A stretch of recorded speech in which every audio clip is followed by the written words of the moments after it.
Bon, aussitôt un projet fini, hein, on en part un autre. Pour faire suite à l'autre vidéo de récolte de bois qui n'a pas été un trop gros succès, ça c'est une bûche de cerisier que j'ai récoltée, ça doit faire 4-5 ans. Elle a été tournée en ébauche, placée dans les copeaux, badigeonnée de cire, placée dans les copeaux pendant environ 2 ans.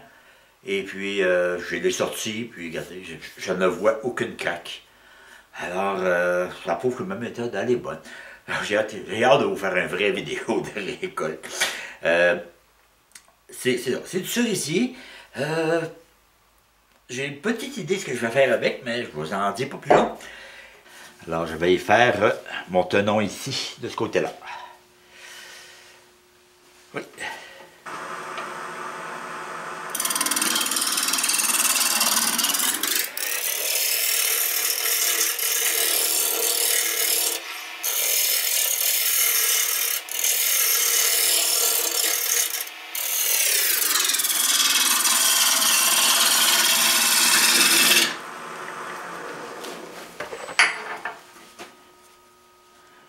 Et c'est beau du cerisier.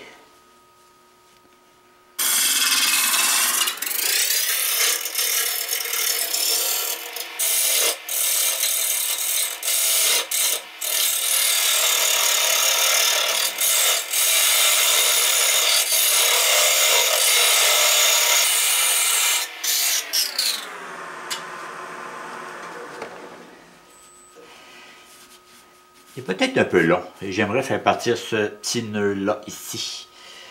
J'en enlève encore.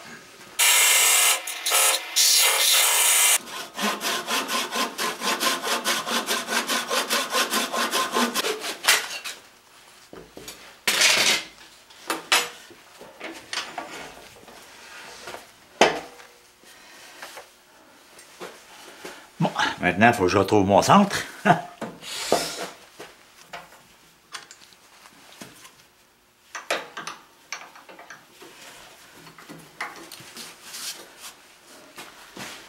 Et je ressors mon poinçon pour bien remarquer mon centre.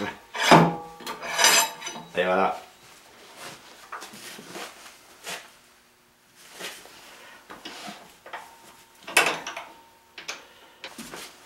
OK. J'ai retrouvé mon centre.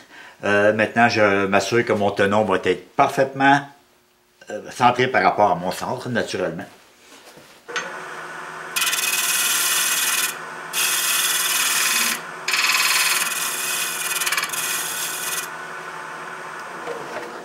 Et voilà, c'est parfait. OK, le vase que je veux faire, il ne sera pas aussi long que ça. Alors, le tenon, là, c'est à peu près jusque là. Fait que le vase va commencer ici, puis il va aller jusqu'à... Où est-ce que ça va donner? Qu'est-ce que ça va donner?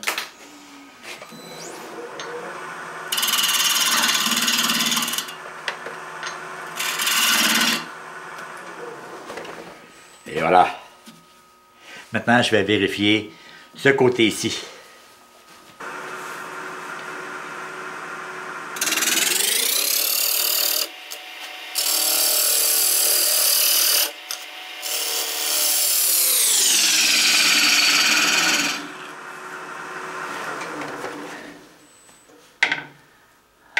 Et je vais essayer de faire disparaître ces petites taches noires-là.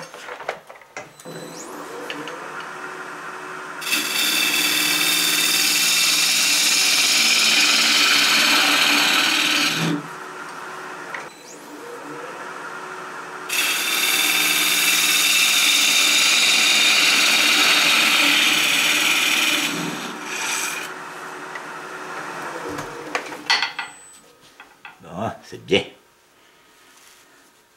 Vous remarquez, je n'ai pas de craque. Aucune. J'ai un petit peu de bois arraché, mais je m'en fous. Ouais. Là, il suffit de lui trouver une belle forme.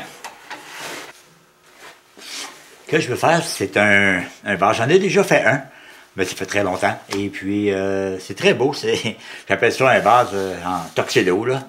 Ça va avoir un beau collet. Et puis, bon, vous allez comprendre quand c'est des foires.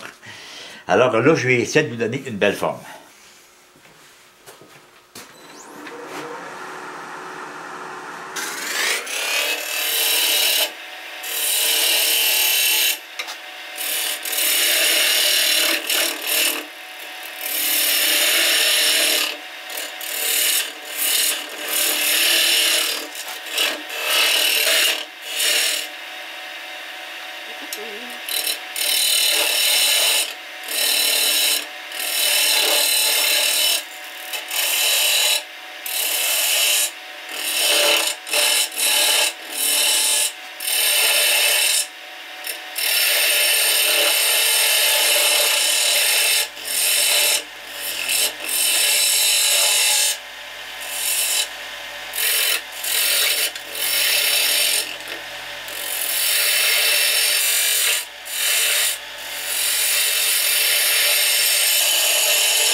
Je vais arrêter là pour l'instant.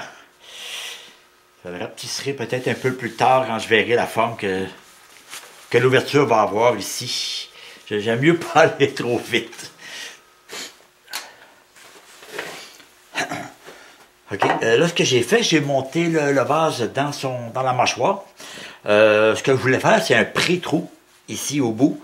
Mais je le ferai pas aujourd'hui, parce que j'aurai pas le temps de vider le vase aujourd'hui, de toute façon.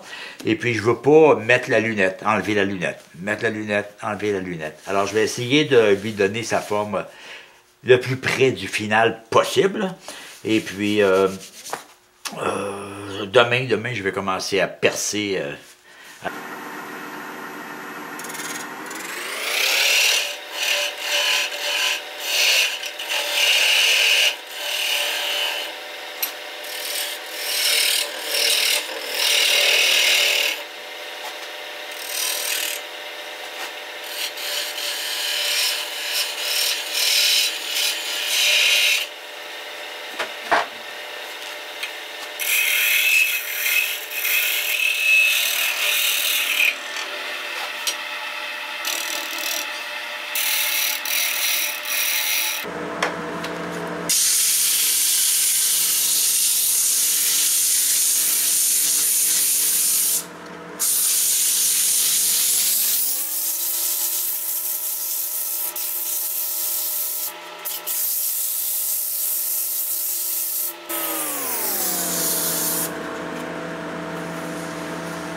Et voilà. Ben, c'est sorti jusqu'au 220. Là. Parce que je retouche toujours mes chevauches, là, surtout ici, à la base. J'ai fait mon ménage et j'installe la lunette pour être prêt pour demain matin. Bon, on est monté dans la lunette. On est prêt à vider ça. Maintenant, je vais faire partir ce petit mognon-là. Là.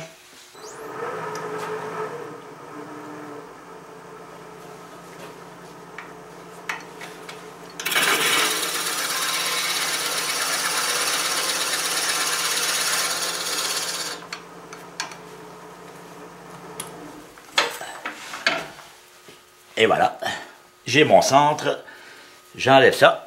Okay. Maintenant, je vais creuser un pré-trou. C'est la plus grosse mèche Frostner que j'ai. Alors, je vais quand même pouvoir l'agrandir à la main, donc ça ne sera pas un problème.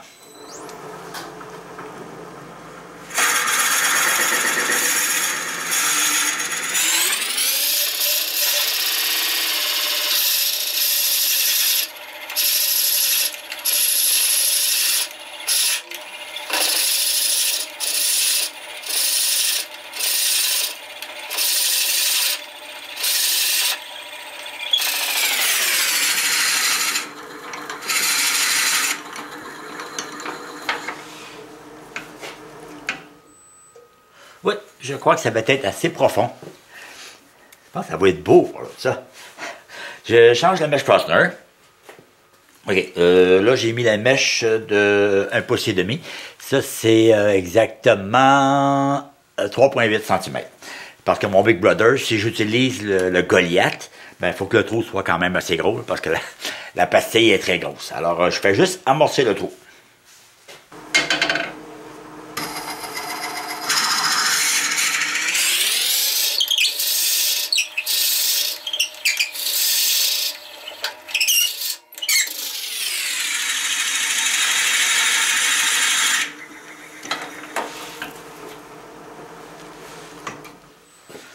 Quelque chose que j'ai oublié, c'est de lubrifier ma mèche.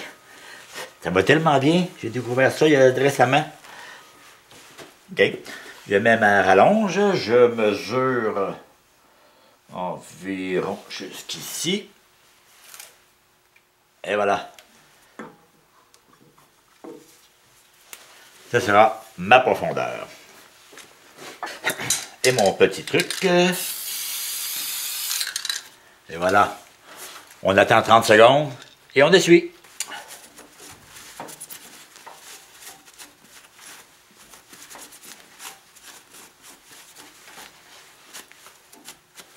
Et voilà. Maintenant, on va y aller très doucement. Ça ne donne rien de faire chauffer la mèche. Hein.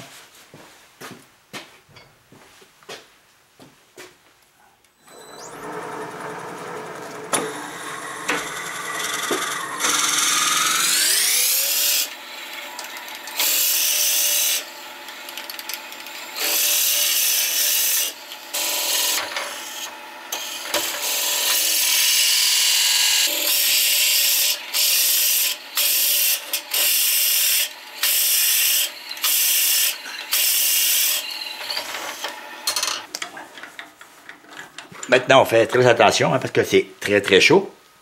Vous vous rappelez de l'autre petit truc que je vous avais donné pour faire partir le petit piton qui est ici, là, au bout de la mèche? Je le mets de côté pour pouvoir me brûler. Et j'installe cette mèche-là, une mèche plate qui a été modifiée pour être capable d'enlever le petit piton. Et puis, ça va être beaucoup plus facile à creuser. OK. Je l'insère dans le tunnel. Elle est prise dans le tunnel, elle ne peut pas aller nulle part. Alors, qui est le petit bout? Il est ici. Ah, c'est à peine si j'en enlève.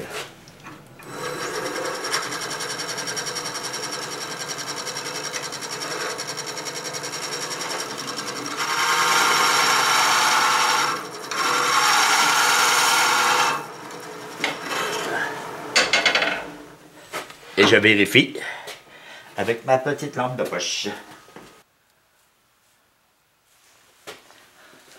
Et voilà, c'est bon.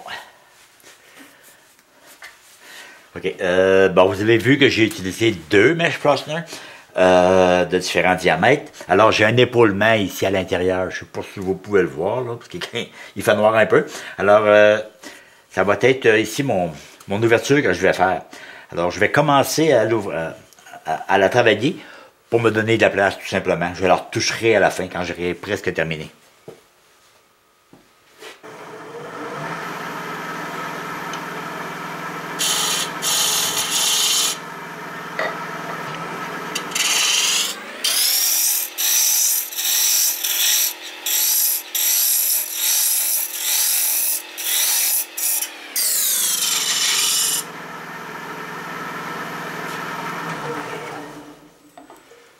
Je dois mettre ma lumière absolument.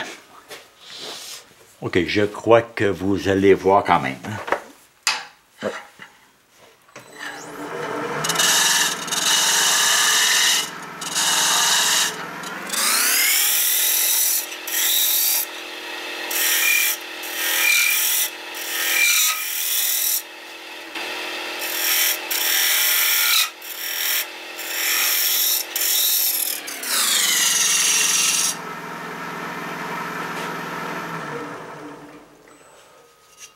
Je vais essayer de faire une encavure assez carrée.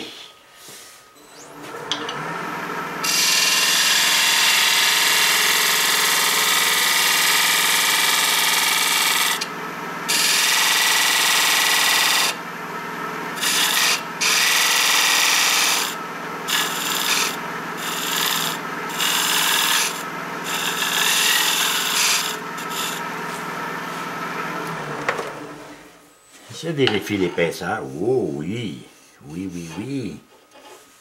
Ça va être beau. En fait, l'épaulement que j'ai fait ici, ça va être pour recevoir mon couvercle.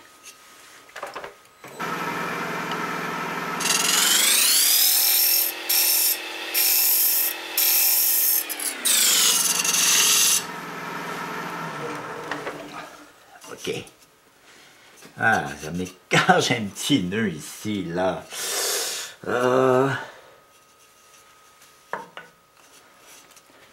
Je crois que je vais lui faire la passe à la fin. Ce que j'ai dans la tête, vous allez comprendre.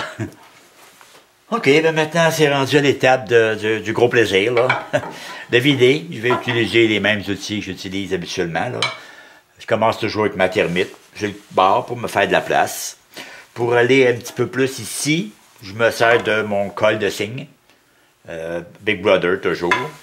Et puis pour aller plus loin, je me sers du Big Brother plus long. Je penserais pas avoir besoin de mon Goliath parce qu'il est quand même très gros, puis le vase n'est pas si gros que ça. Alors je vais y aller avec ça, puis je verrai si j'en ai besoin. Alors c'est sûr que, regardez, je pourrais pas bien vous montrer comment je m'en sers. Je l'ai déjà expliqué souvent.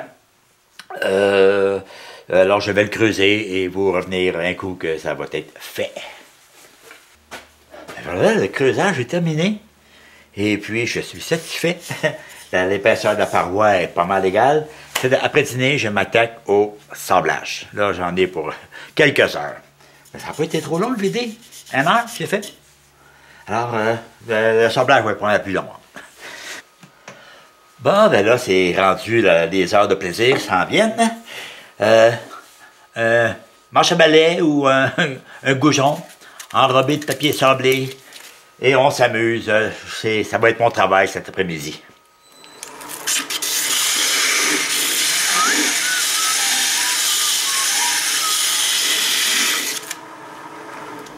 Alors, regardez, je vais faire ça toute l'après-midi probablement, et puis ben, jusqu'à ce que je sois tanné.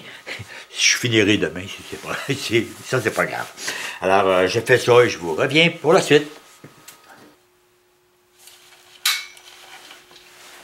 Splendide! Je vous ai épargné ça. Avant de continuer, je vais enlever la lunette, faire un petit peu de ménage, et puis je dois faire un collage pour finir la journée. Je finirai le vase probablement demain. Alors, je dois faire un collage, puis il faut que je vous explique avant. Alors, je vous reviens. OK. Ben, pour ceux qui sont observateurs, vous avez sûrement remarqué que mes vases, quand je fais un vase, je fais toujours le pied et le couvercle dans une autre essence. Ça donne un beau contraste et puis c'est beaucoup plus beau. Dans ce cas-ci, je vais pousser l'audace encore plus loin. Alors, pour aller avec le cerisier, j'ai un beau madrier de noyer noir. Alors, je vais utiliser ça. Mais je vais rajouter encore une décoration dedans. Ça, ceux qui sont au Québec reconnaissent le plaquage de chez Langevin Forêt. C'est du plaquage d'érable. Alors, je vais aller faire des insertions entre mes rangées de noyer noir. Ça devrait être magnifique. Alors, regardez, je ne donnerai pas un cours de bandy, là. Je vais aller faire ça et je vous reviens. OK, j'ai dégauché rapidement, là, c'est juste pour me donner la bonne dimension. C'est ça que j'ai besoin pour faire et le pied et le couvercle. Alors, jusqu'ici, ça va être bien beau. Je coupe ça.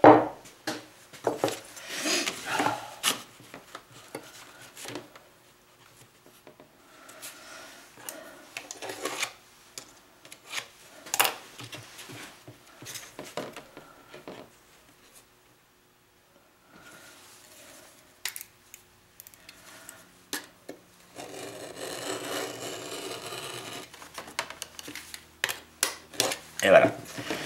Faites juste attention pour ne pas la déchirer parce que ça arrive des fois que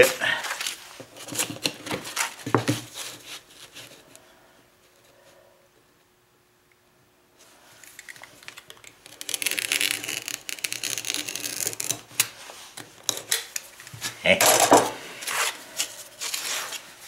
J'ai mes deux petites planchettes d'érable. J'espère que ça va bien ressortir. Maintenant, je dois couper mon bloc et le sabler. Et puis, je vais faire ça sur ma scie à ruban. Je ne suis pas certain que je vais en avoir assez épais. Alors, je ne prendrai pas de chance. Et puis, je vais m'en couper un autre petit bout.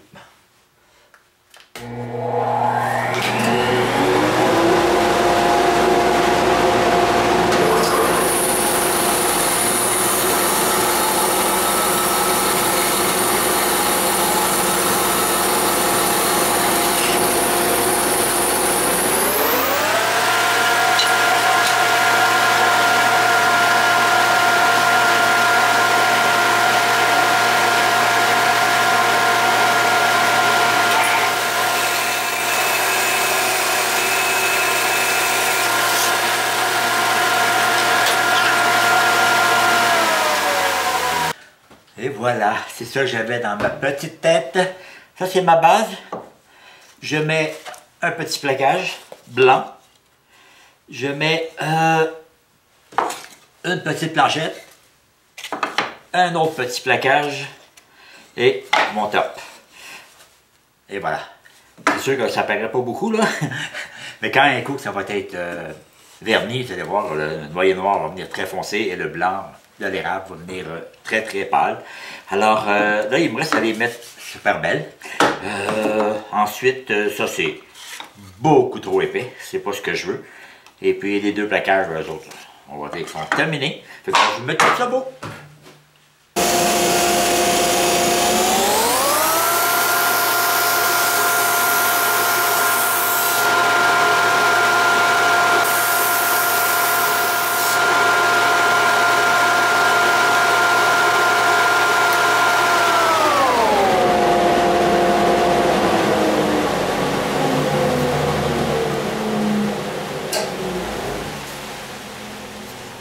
Je crois que c'est assez mince. Et je peux aller plus mince que ça avec cette petite merveille-là. Alors, là, je vais vous expliquer quelque chose, c'est très important, parce que je me suis déjà fait avoir. Okay. Ce que je veux vous expliquer, c'est que quand on fait un panneau, okay, avec différentes planches, il faut toujours alterner les scènes de croissance. Là. Nous, on dit bonhomme sourire, bonhomme baboune, là, okay, pour les inverser, pour pas que la planche, le panneau, fasse une grosse banane. Mais quand on veut coller une masse, comme pour faire une pâte de terre ou quelque chose, il faut les mettre dans le même sens. Parce qu'il faut qu'ils travaillent ensemble. J'avais déjà fait un collage comme ça, et puis j'avais pas fait attention, et puis je les avais inversés. Regardez comme sont dans ce sens-là, les cernes de croissance. On voit le défaut dans le boule, fait qu'on, je sais qu'il était dans ce sens-là. Ce qui était arrivé, c'est que je les avais même rentrés à l'intérieur de la maison. Et puis, ce qui est arrivé le lendemain, quand j'ai enlevé les serres, il y en a un des deux, là, je l'ai enlevé avec mes mains. Et lui, il voulait travailler par là, puis lui, il voulait travailler par là, et c'est pas un plaquage qui va le retenir. Ça, c'est sûr et certain. Alors, il faut les mettre dans le même sens. Je me ferai pas avoir deux fois. Alors, ce que je vais faire, c'est ça. Et ça. Il va y avoir un petit noyer noir entre les deux. Je vais le pousser un petit peu pour qu'on voit mieux. Hein? Et puis, ça devrait être très beau. Alors, regardez, là, je ne tirerai pas ça, là, je vais faire mon collage.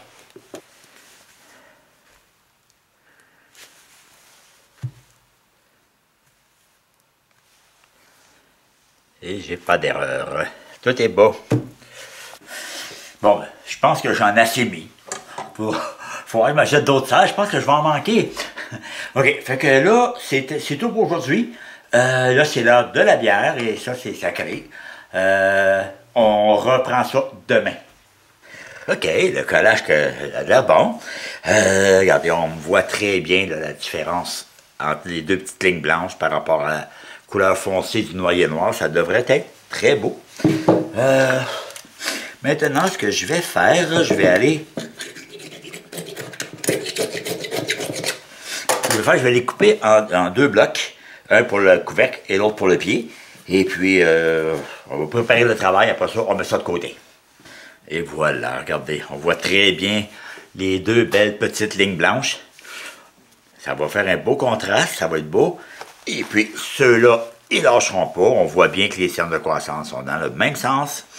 Alors, ça va être merveilleux. J'ai retrouvé mon centre.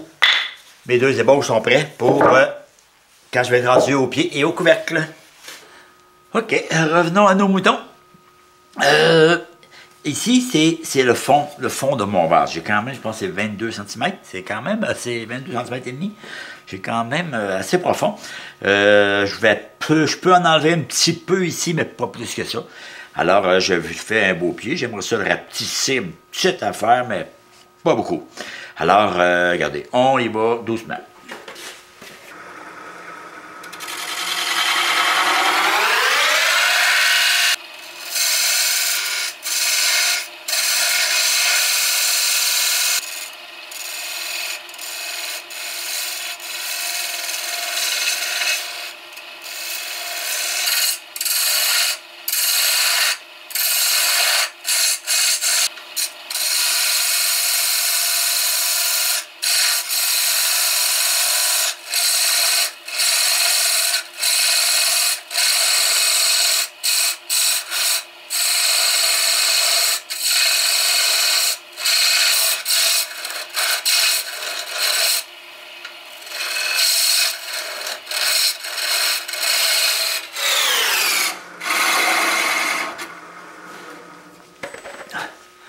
Vous avez vu que je ne l'ai pas forcé du tout, hein, c'est pas le temps de le faire craquer.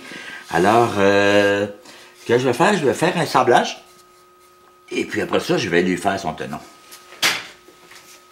OK, là, je vais faire exactement la même technique que j'ai déjà montré, là.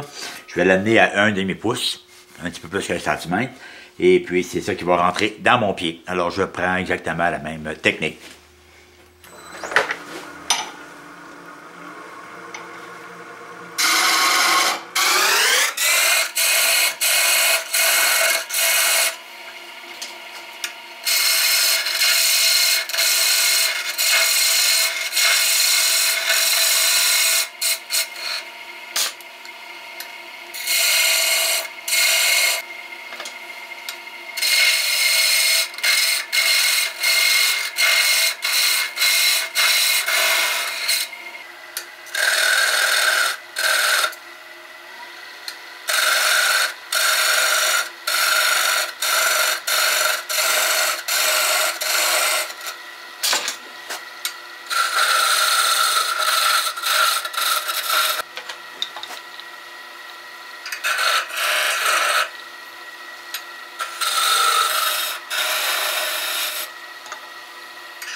Et voilà.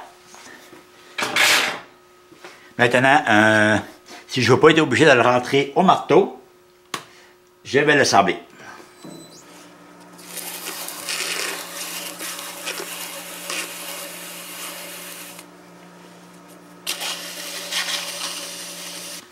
Et voilà. Il rentre, mais pas trop serré. Alors, j'aurais pas de difficulté à l'insérer dans le pied. Maintenant, on le coupe. Je le fais très long, le tenon, parce que vous allez voir, surtout que dans mon pied, j'ai 2 plaquages. Ça va affaiblir énormément le pied. Alors, en ayant un tenon dans le centre, regarde, ça va être à l'épreuve des bombes atomiques.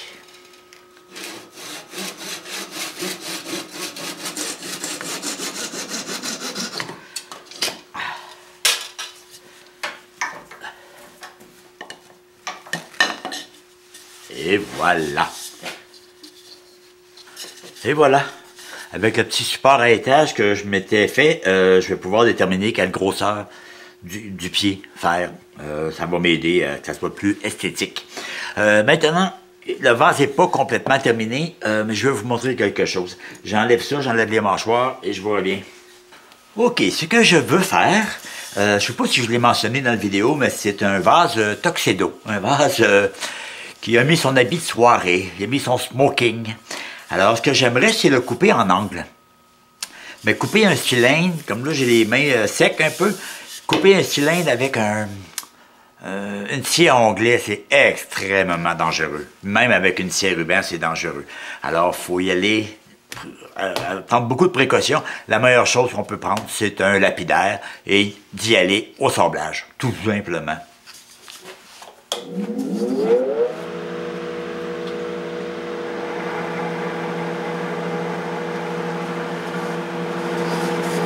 Et le petit nœud qu'il y avait ici, il va partir.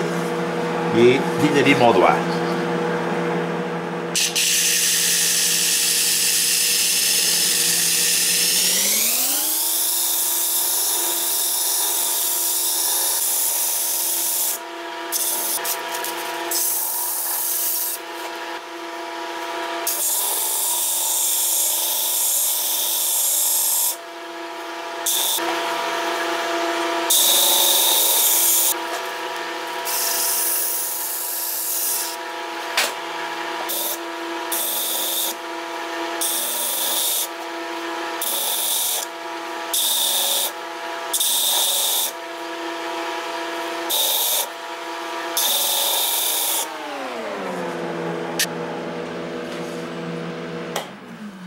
Et voilà. C'est plus long un peu, mais beaucoup plus sécuritaire. Et puis le petit nœud, ben moi je vois un tour. Alors ce que je vais faire maintenant, je vais le sabler ici pour donner une plus belle forme. Là. Et puis là, ben, c'est déjà l'heure d'aller dîner. Alors je fais ça après dîner, après ça on va faire les pieds.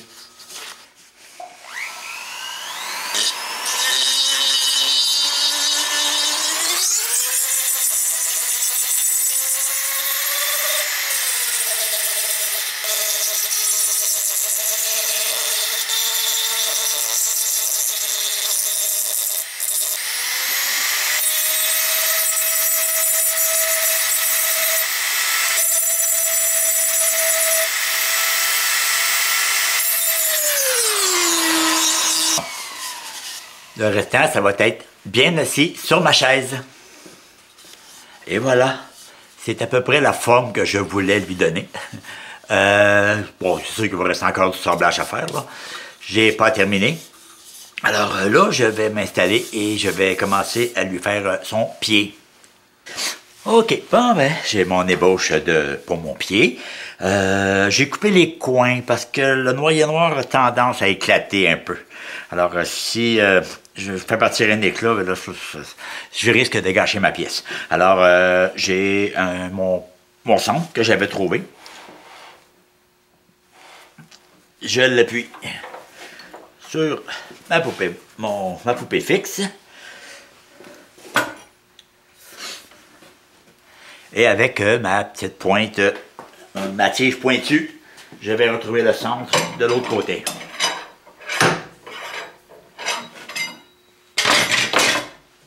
Et voilà.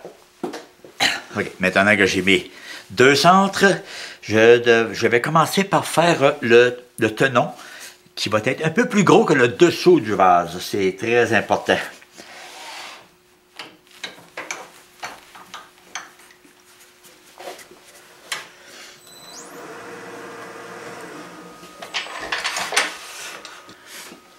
OK, mon tenon ne doit pas être plus petit que ça. Ça, c'est très important. Finalement, j'avais quand même bien mesuré parce que c'est à peu près la grosseur que j'ai besoin. Alors, on y va avec ça.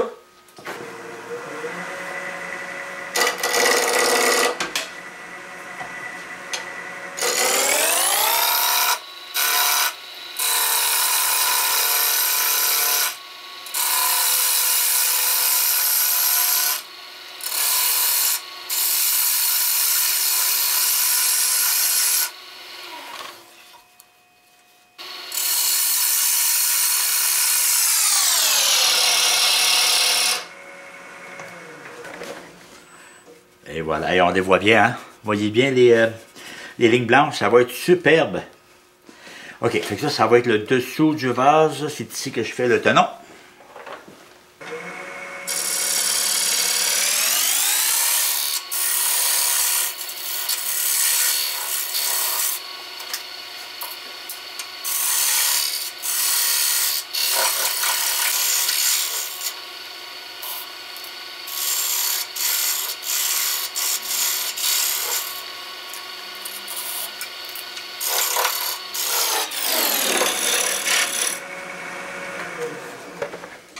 Je me garde une petite gêne.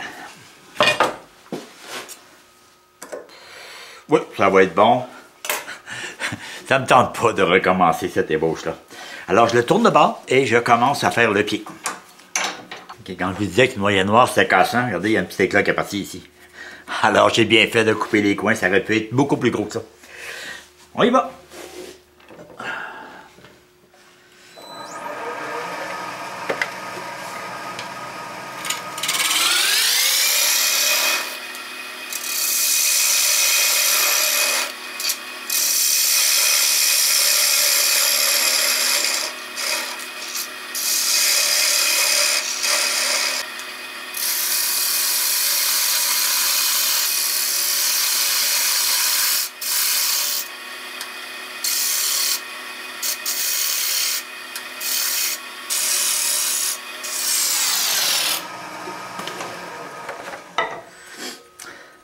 Ça, j'ai déjà mentionné, hein, si vous avez peur du mandrin, là, rajoutez-vous un autre petit bloc, là, c'est pas un problème, là. OK, c'est ça. Je crois que je vais arrêter là. Je vais le sabler, tout simplement, puis regarder la forme aussi que ça va y donner. Et voilà, bien sablé. Ah, j'ai oublié quelque chose. Ma petite pastille signature.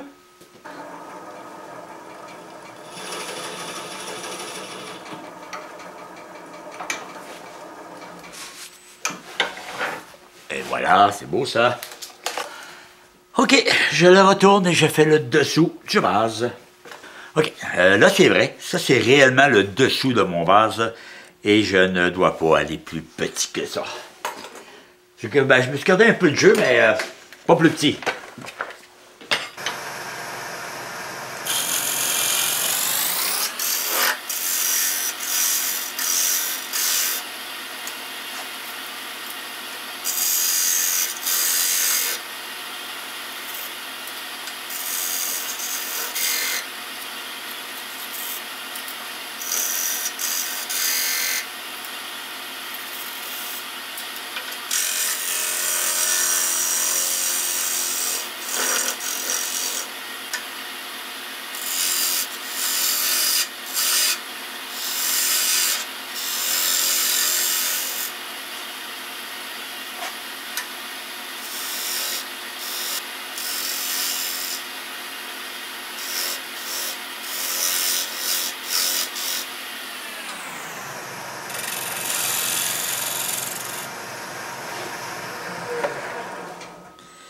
Ça va être la forme que je vais lui donner.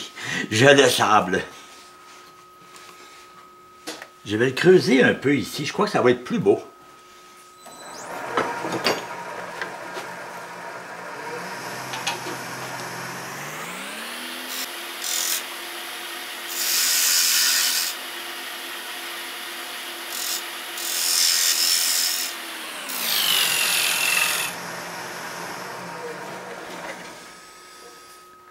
OK, là c'est vrai, je le sens. OK, maintenant je dois faire une petite encavure ici, parce que s'il y a des débordements de colle, ben, je ne veux pas les voir. Hein. Alors...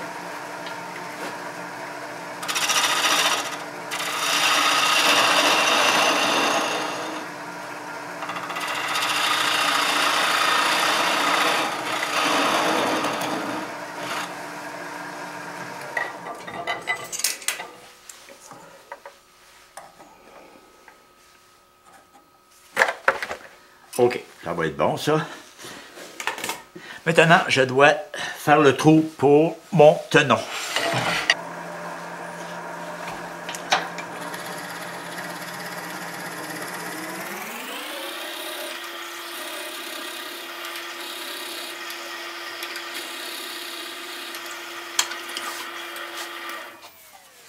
Et voilà.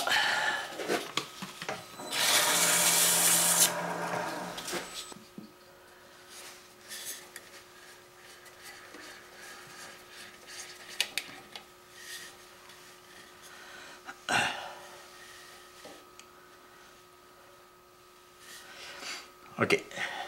C'est bon, mais ça, je trouve ça un petit peu trop gros. Alors, je vais le rapetisser.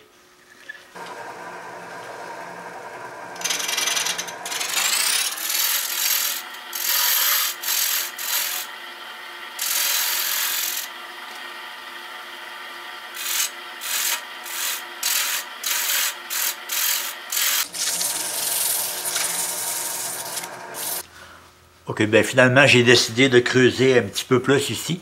Je trouvais que ça faisait un petit peu plus qu'il y avait plus de finesse.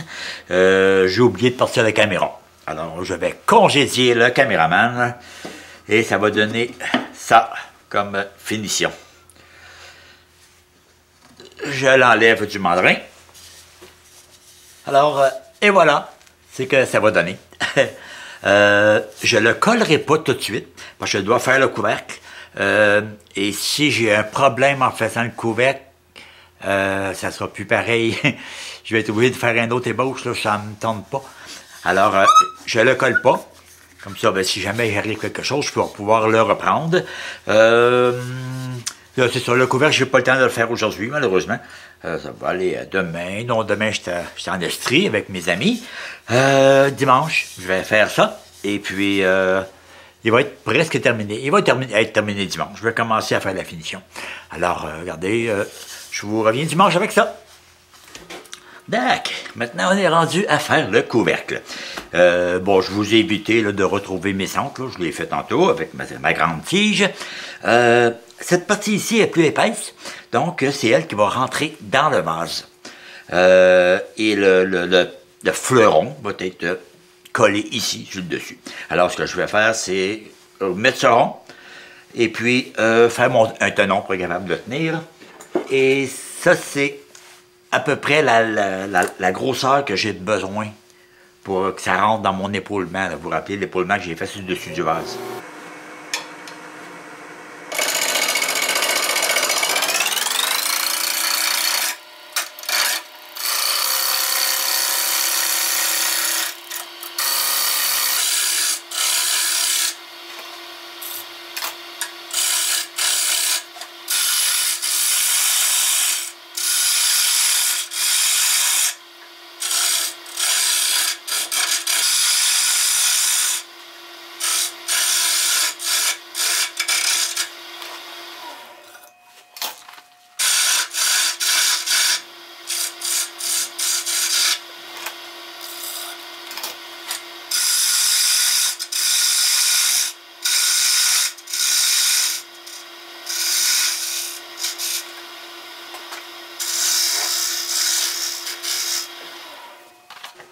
OK, je retourne de bord et puis j'attaque réellement la base du couvercle.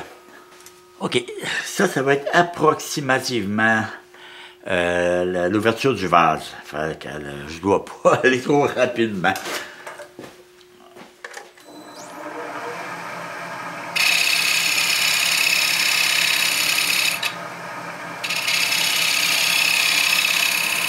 Je vais procéder un petit peu au creusage ici à l'intérieur.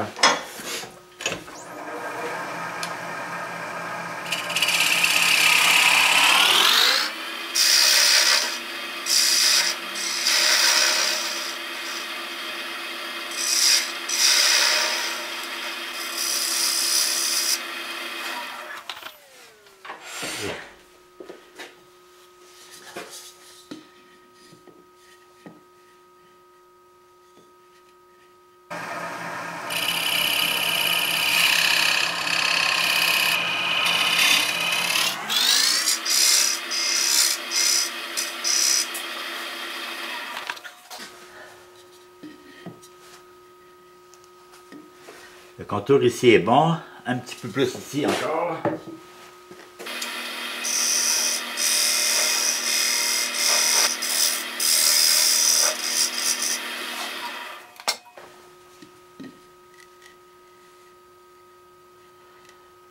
Ok, je vais arrêter là parce que je dois sabler aussi, hein.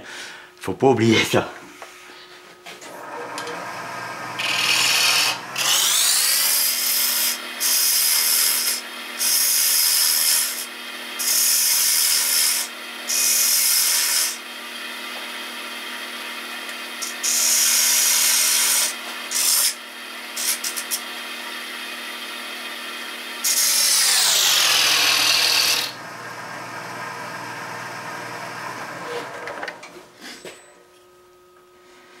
Je vais lui donner un petit coup de sablage pour voir mon ajustement. Ok, je dois lui en donner encore un petit peu. Pas beaucoup.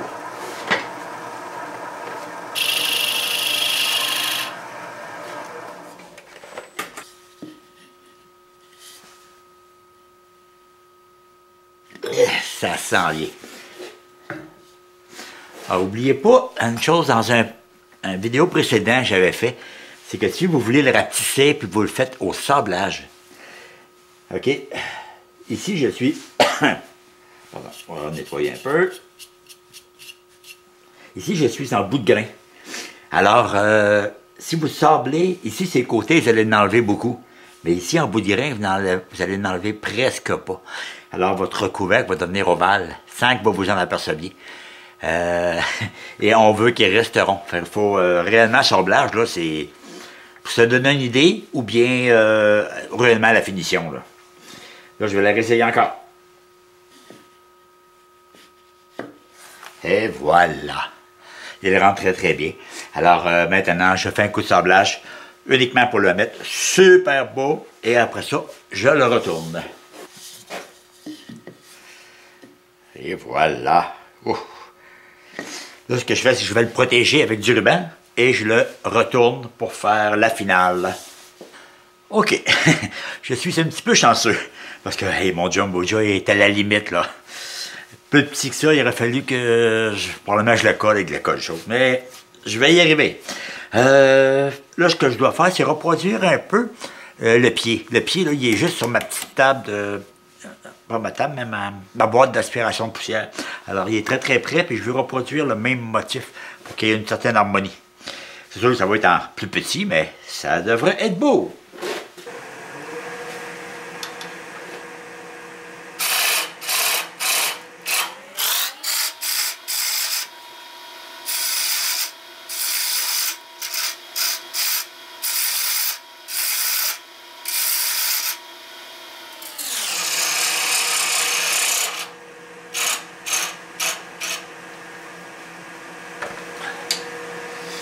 OK, une petite encavure.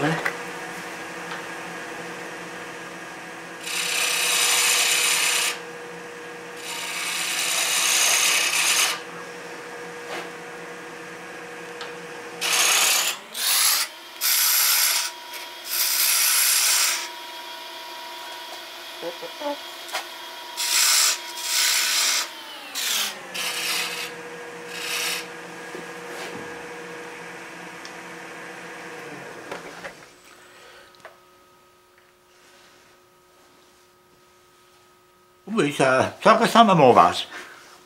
Maintenant, je vais lui faire un petit coup de sablage. Je reviens avec le petit truc que je vous avais donné. Quand vous voulez faire une belle courbe harmonieuse, puis c'est quand même petit, vous pouvez vous servir de ce que vous avez dans l'atelier. Une simple vis, ça fait le travail.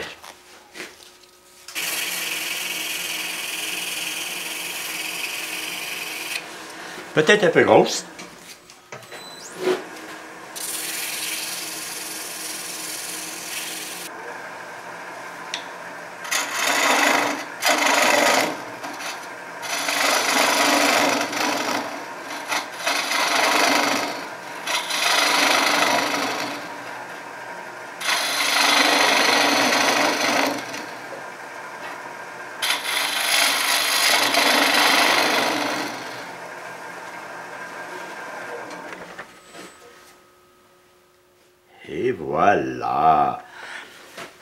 Non, je trouve ça trop gros. Ça va être trop austère un peu. Alors, je vais le rapetisser tout simplement, tandis que je suis pris dans la mâchoire.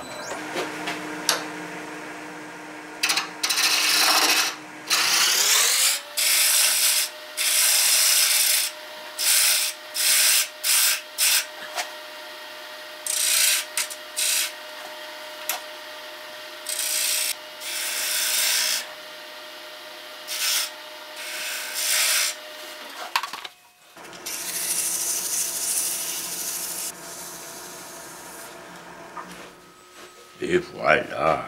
Oui, c'est beaucoup plus beau comme ça. Un peu plus délicat. Maintenant, il ne faudra pas que j'oublie de faire un tenon dans mon fleuron qui va se rendre au moins jusqu'ici. Là. Je dirais presque 2 cm. Parce que c'est du plaquage. Hein. Ça l'affaiblit le couvercle. Et s'il tombe à terre, je ne voudrais pas qu'il casse. Alors, avec un bon tenon en plein centre, là, ça ne devrait pas se briser.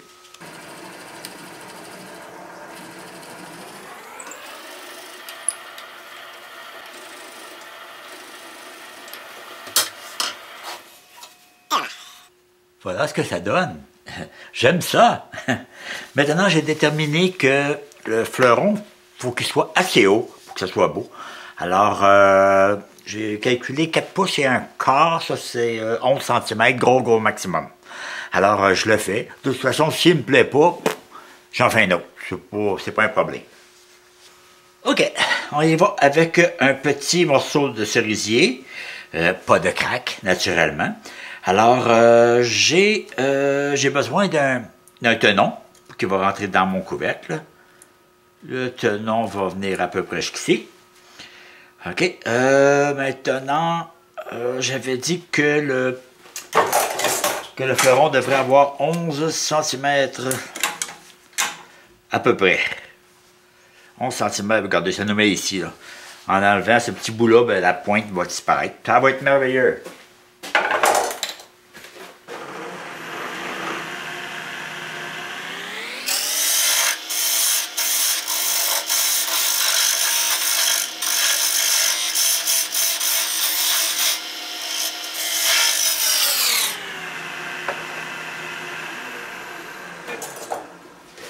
Maintenant, je dois aller mesurer le dessus du couvercle.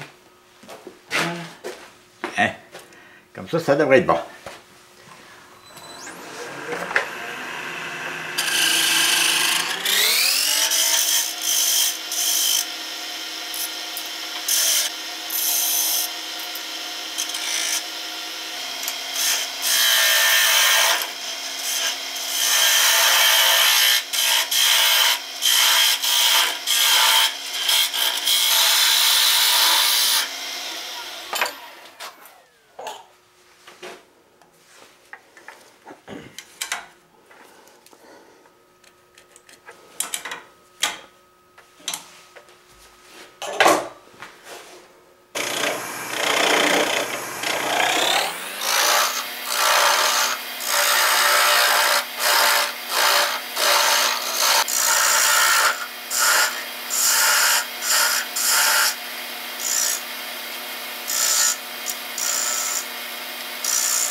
OK, je vais arrêter là parce que je veux vérifier ça ici, finir cette partie-là. Après ça, je m'en vais en allant vers le mandrin.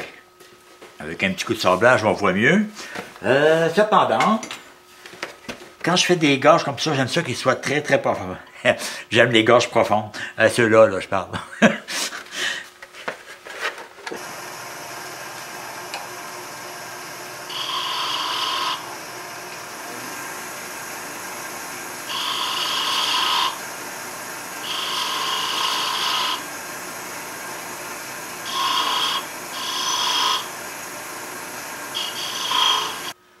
Et ça va réellement bien, une petite plane russe. J'adore ça. Faut que je me pratique maintenant. Okay. Un coup sablé, on voit bien. Oh, vous êtes loin un peu. Faut vous approcher ça, tiens. Ce qui est bien, c'est que j'ai à peu près la même pente ici que là. Donc, ça fait une symétrie. Puis j'aime ça, c'est beau. Maintenant, on progresse vers le mandrin.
Hein? Quand c'est sablé, moi, on dit que c'est beau. Ça, c'est la profondeur de mon couvercle. Alors, j'ai fait exactement le même procédé que pour dans le pied du vase.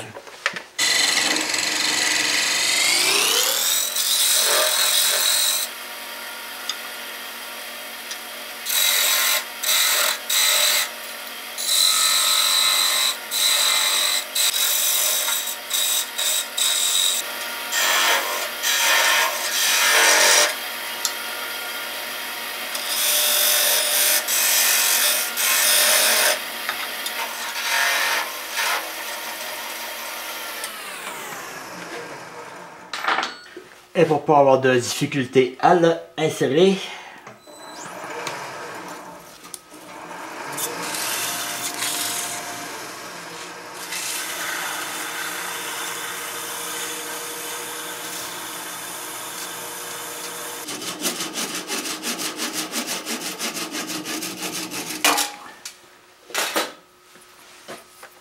il est terminé. Là, je vais l'essayer. Si c'est pas à mon goût, je le mets de côté et j'en refais un autre modèle. Parce que je le jette pas, là.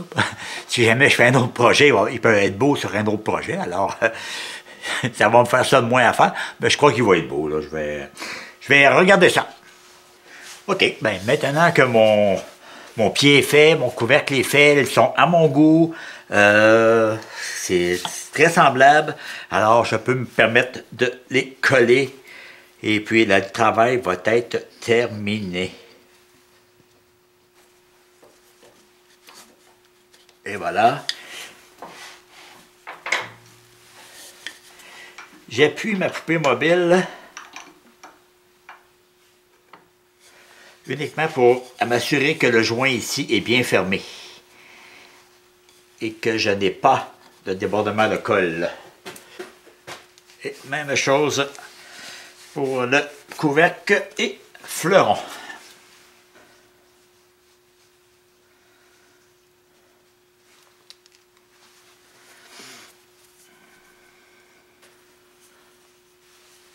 OK, tout est beau.